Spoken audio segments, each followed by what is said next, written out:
बिल्कुल 60 घंटिया तो भी घट समय में पुलिस ने इस लुट का मामला सुलझाया जो बड़ी वड्डी लुट की घटना वापरी सी। बीती 10 जून ਨੂੰ लुधियाना के राजगुरु नगर में 8 करोड़ 49 ਲੱਖ की यह लुट हुई सी ते लगातार इस मामले के जांच की जा रही सी। सो डीजीपी गौरव यादव ने यह जानकारी दी है कि 10 लुटेरे सन कुल जिन्हों की गिनती दसी जा रही है जिन्होंने इस घटना को अंजाम दिता। उन्होंने चों 5 ਨੂੰ ਹੁਣ काबू कर लिया गया, बाकी 5 की भी भाल की जा रही है। लेकिन इत्थे कंपनी की भी वड्डी लापरवाही की गल लगातार कही गई है। सो काबू किए लुटेरियां तो वड्डी बरामदगी होने की भी जानकारी डीजीपी गौरव यादव वालों दी गई है। सो डीजीपी पंजाब वालों ट्वीट राही ये पूरी जानकारी इत्थे दी गई है। दस दईए कि वड्डी वारदात हुई सी, 7 करोड़ रुपए की लुट हुई सी लुधियाना दे विच ते एटीएम कैश वैन विच जो है कैश लैके फरार होए सन लुटेरे ते वड्डी लापरवाही कंपनी दी भी सामने आई सी क्योंकि खुले विच कैश रखिया होया सी ते इत्थे शक ये भी जताया जा रहा है कि कंपनी दे ही मुलाजम हो सकते हैं जिन्हां नूं पूरी जानकारी होवे क्योंकि लुटेरे अपने नाल डीवीआर भी लैके फरार हो गए सन। बिल्कुल उन्होंने सारी जानकारी सी कि कित्थे सेंसर लगे ने, कित्थे सीसीटीवी लगे ने और बड़े ही आराम दे नाल इस पूरी घटना नूं अंजाम दिता। और अजे विचकार हालांकि इस बारे हले खुलासा नहीं होया कि क्या कंपनी दे कोई मुलाजम, क्योंकि कई मुलाजमां हाल ही विच कढ़िया गया सी। सो अजे विचकार उस सब पहलुआं ते पुलिस वालों लगातार जांच की जा रही सी। हालांकि उस वेले कमिश्नर वालों यह जरूर कहा गया सी कि इत्थे वड्डी एक लापरवाही कंपनी की भी सामने आ रही है। लेकिन इस विचकार हुण किस तरह दे नाल इस मामले होर खुलासे होंदे ने यह भी देखना बड़ा अहम है क्योंकि हुण तक 5 जिहड़े लुटेरे उन्हां नूं काबू किया गया, लेकिन बाकी 5 की भाल जारी है। सो किस तरह दे नाल इस घटना, क्योंकि जिहड़ी एटीएम कैश वैन सी वो कुछ दूरी ते जरूर बरामद कर ली गई सी, कुछ हथियार भी उस मौके तो उत्थों दी बरामद उस वैन चों कीते गए सन। लेकिन इस विचकार हुण जो कंपनी ने बाद खुलासा किया कि कुल 8 करोड़ और 49 ਲੱਖ की जिहड़ी लुट हुई सी। सो अजे विचकार डीजीपी गौरव यादव वालों ट्वीट करके जिहड़ी है वो जानकारी दी कि सो उस बारे भी तुहानूं दसांगे। लेकिन नवीन शर्मा इस वेले साडे नाल जुड़ चुके हैं, उन्हां तों अपडेट लैणे आ। नवीन की कुछ जानकारी, क्योंकि लगातार ये जिहड़ी इन्नी वड्डी लुट की घटना लुधियाना च वापरी सी, पुलिस जांच कर रही सी। सो 5 लुटेरे काबू कर ले गए ने। बिल्कुल सब तो ये वड्डी अपडेट है लुधियाना दे विच जिहड़ी 8 करोड़ 49 ਲੱਖ की लुट हुई है उस मामले नूं पुलिस ने सुलझा लिता और 5 जिहड़े लुटेरे आ उन्हां नूं गिरफ्तार किया पिंड पंडोरी तो। और नाल ही जिहड़ा लुटिया होया थोड़ा कैश 12 ਲੱਖ रुपए के करीब एक खेतां दे विच वो कैश दबिया होया सी, बैग दे विच पा के उस कैश नूं बरामद भी कर लिया। और पंजाब के डीजीपी और पंजाब के मुख मंत्री भगवंत मान ने ट्वीट करके इसकी जानकारी दी है। पर राधा इसकी पुष्टि पीटीसी न्यूज़ ने कल देर शाम ही कर दी थी कि लुधियाना पुलिस दी 10 टीमां लगातार लगिया हुई ने। लुधियाना के मुल्लापुर दाखा तो 3 लुटेरिया कल हिरासत में लिया सी और कई होर भी जिहड़े लुटेरे है, क्योंकि कल जिहड़ी गिनती दसी जा रही थी असीं पुष्टि की थी कि 7-8 के करीब जिहड़े लुटेरे है पुलिस ने वो हिरासत में ले ले ने। और लगातार जिन्ने भी टोल प्लाजे सी, चाहे वो जगराओं के कोल टोल प्लाजा सी, चाहे वो फिरोजपुर रोड तो अगे दे फिरोजपुर वाल जाता जिहड़ा टोल प्लाजे, कई टोल प्लाजा पुलिस की नजर सी, कई फुटेज पुलिस के हाथ लगी सी टोल प्लाजिया की सीसीटीवी की। उन्होंने सीसीटीवी की फुटेज नूं कब्जे में पहले ही पुलिस ने लिया थी और सीसीटीवी फुटेज के आधार पर ही इन्हां लुटेरियां की भाल की गई। और उस तो बाद हुण अज जिस तरह के नाल पंजाब के मुख मंत्री और डीजीपी ने ट्वीट करके जानकारी दी है कि 5 लुटेरे पुलिस ने ये गिरफ्तार कर ले ने। और हुण बाकी जिहड़े, क्योंकि गिनती जिहड़ी है वो सब तो ज्यादा दसी जा रही है लुटेरियां की 9 के करीब, जिस दे विच एक औरत है। और पीटीसी न्यूज़ ने कल एक पुष्टि की थी कि एक महिला नूं भी कल पुलिस ने जिहड़ा है वो हिरासत में लिया। तो अज नवीन डीजीपी गौरव यादव ने जिक्र ये भी किया है कि जो बरामदगी हुई है वड्डी बरामदगी हुई है, की कुछ बरामद किया गया? हजे तक जिहड़ी जानकारी मिल रही है हजे कैश की गल आ रही है सामने, क्योंकि जिहड़ा कैश है वो खेतां दे विच लुटेरिया ने दबिया होया सी। उस जिहड़े पिंड दे विचों ये पंडोरी पिंड की गल कही जा रही है, उत्थों गिरफ्तार जिहड़ा इन्हां नूं गिरफ्तार किया और कैश जरूर बरामद किया। अज इस मामले से पुलिस प्रेस कॉन्फ्रेंस भी कर सकती है और कई होर वड्डे खुलासे कर सकती है।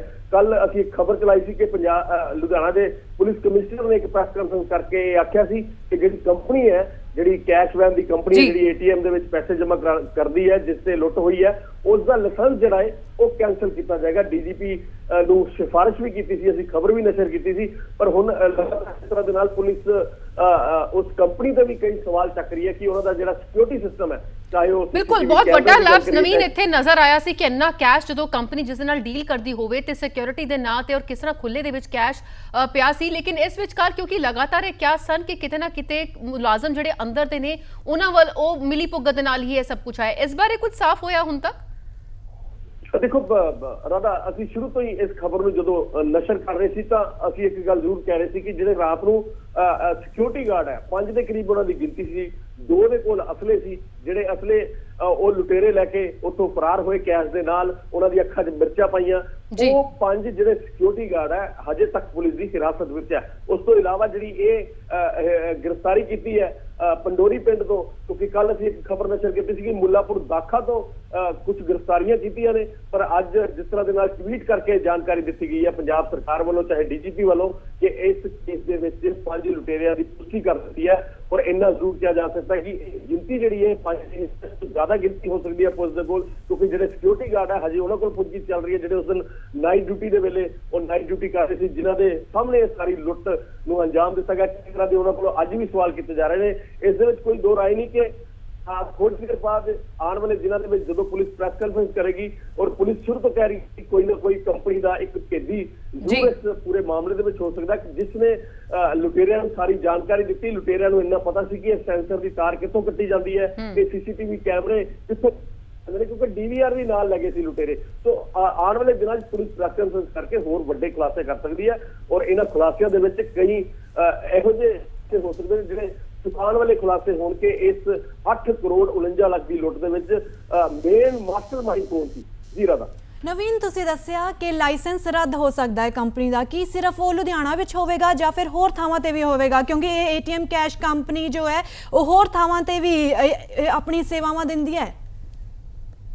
ਦੇਖੋ, ਪੰਜਾਬ ਦੇ ਵਿੱਚ ਜਿੱਥੇ ਜਿੱਥੇ ਇਸ ਕੰਪਨੀ ਦੇ ਆਫਿਸ ਨੇ, ਪੰਜਾਬ ਦੇ ਕਿਸੇ ਵੀ ਜ਼ਿਲ੍ਹੇ ਦੇ ਵਿੱਚ ਇਹ ਕੰਪਨੀ ਏਟੀਐਮ ਦੇ ਵਿੱਚ ਕੈਸ਼ ਡਿਪੋਜ਼ਿਟ ਕਰਦੀ ਹੈ। ਇਹਨਾਂ ਦੇ ਕਰਮਚਾਰੀ ਨੇ, ਚਾਹੇ ਪ੍ਰਾਈਵੇਟ ਇਹਨਾਂ ਦੇ ਗਨਮੈਨ ਹੈ ਜਿਹੜੇ ਗੱਡੀਆਂ ਦੇ ਵਿੱਚ ਜਾਂਦੇ ਨੇ, ਜਿੱਥੇ ਜਿੱਥੇ ਪੰਜਾਬ ਦੇ ਵਿੱਚ ਇਹਨਾਂ ਦੇ ਦਫ਼ਤਰ ਹੋਣਗੇ, ਪੰਜਾਬ ਦੇ ਡੀਜੀਪੀ ਨੂੰ ਲਿਖ ਕੇ ਭੇਜਿਆ ਹੋਇਆ। ਕਿਉਂਕਿ ਕੱਲ ਅਸੀਂ ਖਬਰ ਨਸ਼ਰ ਕੀਤੀ ਸੀ, ਪੰਜਾਬ ਦੇ ਡੀਜੀਪੀ ਨੂੰ ਇੱਕ ਲੈਟਰ ਲਿਖੀ ਹੈ ਲੁਧਿਆਣਾ ਦੇ ਪੁਲਿਸ ਕਮਿਸ਼ਨਰ ਮਨਦੀਪ ਸਿੰਘ ਸੰਧੂ ਨੇ, ਔਰ ਉਹਨਾਂ ਨੇ ਇਹ ਆਖਿਆ ਸਾਫ਼-ਸਾਫ਼ ਕਿ ਇਸ ਕੰਪਨੀ ਦੇ ਜਿੰਨੇ ਵੀ ਲਾਇਸੈਂਸ ਹੈ, ਕਿਉਂਕਿ ਵੱਡੀ ਇੱਕ ਲਾਪਰਵਾਹੀ ਲਾਪਰਵਾਹੀ ਦੇ ਕਾਰਨ, ਕਿਉਂਕਿ ਜਿਸ ਤਰ੍ਹਾਂ ਦੇ ਨਾਲ ਅੰਦਰ ਦੇ ਹਾਲਾਤ ਹੈ, ਜਦੋਂ ਲਾਈਟ ਚਲੀ ਜਾਂਦੀ ਸੀ ਤਾਂ ਸੈਂਸਰ ਬੰਦ ਹੋ ਜਾਂਦੇ ਸੀ, ਜਨਰੇਟਰ ਚੱਲਦਾ ਸੀ ਤਾਂ ਸੈਂਸਰ ਨਹੀਂ ਚੱਲਦੇ ਸੀ, ਔਰ ਇਹ ਸਾਰੀ ਲਾਪਰਵਾਹੀ ਦੇ ਕਾਰਨ ਇਹ ਜਿਹੜੀ ਹੈ ਲੁੱਟ ਨੂੰ ਅੰਜਾਮ ਦਿੱਤਾ ਗਿਆ। ਲੁਟੇਰਿਆਂ ਨੂੰ ਆਪ ਵੈਲਕਮ ਕੀਤਾ ਗਿਆ ਕੰਪਨੀ ਵੱਲੋਂ, ਕਿਉਂਕਿ ਲੁਟੇਰਿਆਂ ਨੂੰ ਪਹਿਲੇ ਪਤਾ ਸੀ ਕਿ ਇਹਨਾਂ ਦਾ ਜਿਹੜਾ ਸਿਕਿਉਰਿਟੀ ਸਿਸਟਮ ਹੈ ਉਹ ਸਾਰਾ ਲੂਜ਼ ਹੈ, ਔਰ ਕੋਈ ਵੀ ਸਿਕਿਉਰਿਟੀ ਇਹਨਾਂ ਦੇ ਕੋਲ ਜਿਹੜੇ ਯੰਤਰ ਲੱਗੇ ਨੇ ਅੰਦਰ, ਸਿਕਿਉਰਿਟੀ ਯੰਤਰ ਉਹ ਸਹੀ ਨਹੀਂ। ਬਿਲकुल, लेकिन नवीन, क्या किसी तरह, क्योंकि तुसी जानकारी दे रही सी, लेकिन क्या कंपनी के खिलाफ हुण तक कोई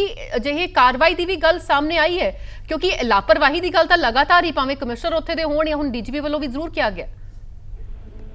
देखो, हजे तक लिख के डीजीपी ਨੂੰ ਭੇਜਿਆ ਗਿਆ ਪਰ ਇਸ ਦੇ ਵਿੱਚ ਹੁਣ ਜਿਸ ਤਰ੍ਹਾਂ ਦੇ ਨਾਲ ਪੰਜਾਬ ਦੇ ਡੀਜੀਪੀ ਔਰ ਪੰਜਾਬ ਦੇ ਮੁੱਖ ਮੰਤਰੀ ਨੇ ਟਵੀਟ ਕਰਕੇ ਆਖਿਆ ਕਿ ਜਿਹੜੇ ਲੁਟੇਰੇ ਆ ਉਹਨਾਂ ਨੂੰ ਗ੍ਰਿਫਤਾਰ ਕਰ ਲਿਆ। ਹਜੇ ਤੱਕ ਪੁਲਿਸ ਦੇ ਲਈ ਇਹ ਬੜੀ ਇਸ ਲੁੱਟ ਦੀ ਗੁੱਥੀ ਨੂੰ ਸੁਲਝਾਉਣਾ ਸੀ, ਔਰ ਉਸ ਦੇ ਵਿੱਚ ਜਿਹੜੇ ਇਹ ਲੁਟੇਰੇ ਅੱਜ ਪੁਸ਼ਟੀ ਕਰ ਦਿੱਤੀ ਕਿ ਗ੍ਰਿਫਤਾਰ ਕਰ ਲਿਆ। ਪਰ ਜਦੋਂ ਇਹ ਪ੍ਰੈਸ ਕਾਨਫਰੰਸ ਕੀਤੀ ਜਾਏਗੀ ਜਾਂ ਅੱਜ ਕੀਤੀ ਜਾ ਸਕਦੀ ਹੈ ਜਾਂ ਕੱਲ ਕੀਤੀ ਜਾ ਸਕਦੀ ਹੈ, ਜਦੋਂ ਪ੍ਰੈਸ ਕਾਨਫਰੰਸ ਕੀਤੀ ਜਾਏਗੀ ਉਸ ਵੇਲੇ ਇਹ ਸਵਾਲ ਮੀਡੀਆ ਵੱਲੋਂ ਜ਼ਰੂਰ ਹੋਣਗੇ, ਔਰ ਸ਼ਾਇਦ ਉਸ ਪ੍ਰੈਸ ਕਾਨਫਰੰਸ ਦੇ ਵਿੱਚ ਇਹ ਵੀ ਕਿਹਾ ਜਾ ਸਕਦਾ ਕਿ ਇਸ ਕੰਪਨੀ ਦਾ ਜਿਹੜਾ ਲਾਇਸੈਂਸ ਹੈ ਉਸ ਨੂੰ ਰੱਦ ਕਰ ਦਿੱਤਾ। ਪਰ ਹਜੇ ਤੱਕ ਪੁਲਿਸ ਦੇ ਲਈ ਇਹ ਕੋਸ਼ਿਸ਼ ਸੀ ਕਿ ਜਿਹੜੇ ਲੁਟੇਰੇ ਹੈ ਉਹਨਾਂ ਨੂੰ ਪਹਿਲੇ ਗ੍ਰਿਫਤਾਰ ਕੀਤਾ ਜਾਵੇ, ਇਸ ਲੁੱਟ ਦੀ ਗੁੱਥੀ ਨੂੰ ਪਹਿਲੇ ਸੁਲਝਾਇਆ ਜਾਵੇ। ਤੋਂ ਅੱਜ ਜਿਸ ਤਰ੍ਹਾਂ ਦੇ ਨਾਲ ਪੁਸ਼ਟੀ ਕੀਤੀ ਹੈ, ਕਿਉਂਕਿ ਅਸੀਂ ਕੱਲ ਹੀ ਇਸ ਦੀ ਪੁਸ਼ਟੀ ਕਰ ਦਿੱਤੀ ਸੀ ਕਿ ਜਿਹੜੇ ਲੁਟੇਰੇ ਹੈ, ਕੁਝ ਲੁਟੇਰੇ ਪੁਲਿਸ ਨੇ ਹਿਰਾਸਤ ਵਿੱਚ ਲਏ ਆ, ਉਹਨਾਂ ਕੋਲੋਂ ਪੁੱਛਗਿੱਛ ਚੱਲ ਰਹੀ ਹੈ। ਨਵੀਨ, ਜੋ ਲੁਟੇਰੇ ਕਾਬੂ ਕੀਤੇ ਗਏ ਨੇ, ਕੀ ਕਿਸੇ ਤਰ੍ਹਾਂ ਉਹ ਕੰਪਨੀ ਨਾਲ